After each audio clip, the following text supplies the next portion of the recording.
Hey there, I'm Sandy Reese, Chief Encouragement Officer here at Get Fully Funded, where we show small nonprofits how to raise the money they need to fund their operations. We are right in the middle of this coronavirus crisis. It's affecting everybody in the world. I've talked to lots and lots of people in the nonprofit space, and everybody's either being impacted by it because they're seeing more people show up that need help, or they're being impacted where they're concerned that their donors are going to give someplace else, or they're just nervous about what's going to happen next. And listen, I get that. So I thought it might be really helpful for us to look at what you should include in an emergency appeal. So whether your organization is in emergency and you're seeing an increased need for service, or the community is being locked down, there's kind of an emergency going on around you, you're still okay, but you also need to continue to raise money for operations and to fund all the stuff that you need to keep going for a while. So there's a couple of things that I want to share with you. Number one is it's not about you. So when you ask for help during, well, actually any time, but especially right now in crisis, if your organization is in that situation where you're worried about money, or you've lost all your revenue streams because your programs have stopped, or whatever else is going on, you cannot go out, you can't share with your donors an appeal that says, we're struggling, help us.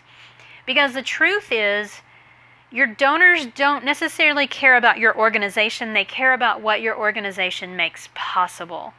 So it can't be about you, it has to be about those you serve. How is the crisis impacting those you serve? So for example, one of my clients is a food pantry, and they are seeing 4 times the need right now. There's so many people who have lost their jobs and they're showing up. They need that emergency food box.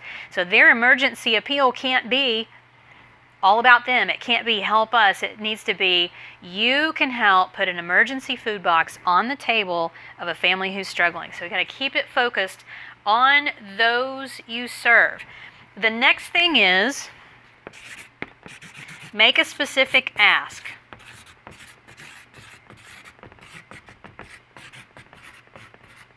So what that means is this is not the time to say, please be generous. We hope we can count on your support. Like, no vague asks. You need to say, your donation of $11.25 will provide an emergency food box to a family who is struggling to put food on the table.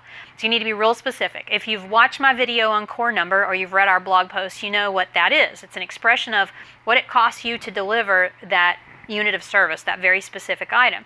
And I know for some nonprofits that's a little harder to figure out. That's why we have a whole video just on how to figure out your core number. You can go find it on our YouTube channel. But use that number. Tell people exactly how their donation is going to make a difference. Make a very specific ask. This is, again, not the time to be vague. This is not the time to hint. You must ask for the donation. If you don't, you're not going to get it. All right, the third tip I have for you is create or share the urgency. So in other words, you got to be able to tell people why you need their help right now. So in the case of the food pantry, that's actually pretty easy, because you can say, this week we had an additional 43% increase in people looking for emergency food boxes. We were prepared for a 10% increase right now, and so the money is just not in our budget to be able to provide all these additional food boxes. So you're going to create that sense of urgency of why you need people to support and why you need them to donate right now. Now, for some organizations, I know this is a little different. So we work with a lot of animal shelters, and I know a lot of them have cleared out the shelter. So they've sent all the animals out into foster care, which is remarkable. And if that's you, good job.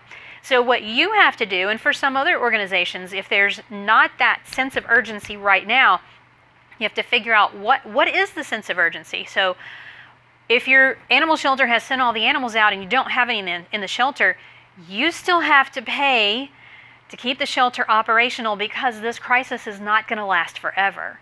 At some point, things are going to go back to normal.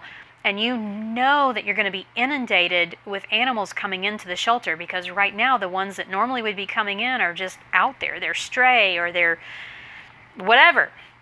So you got to be ready. So you can talk about how you need to be ready when this is over. And in the meantime, not only do you have all these animals out in foster care, but you're having to ramp up your efforts to provide support to your foster families. They're calling with training questions. They're calling with behavioral issues. They've got medical needs. They've got this, that, and the other. And so you're having to kind of pivot a little bit. You're not used to providing quite so much of that support. So really look around at your organization and see what are you doing more of, what is the urgency, and the urgency may simply be our mission is needed.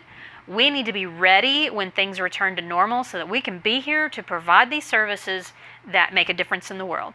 If you're not sure what yours is, or if you're one of those like, well, we're not the food pantry, our mission isn't sexy, then you and I need to have a conversation. Because if your organization exists, your nonprofit is here, you've got work to do. You've got something important that you're supposed to be doing, and you need to know exactly what that is, and you need to be able to explain to somebody and persuade them to give, because your mission matters. Okay, so there you go. There's some tips on an emergency appeal. There's more on our blog at getfullyfunded.com/blog, and you can find more tips just like this for fundraising in the good times and the bad at getfullyfundedtv.com. I'll see you next time. Bye, everybody.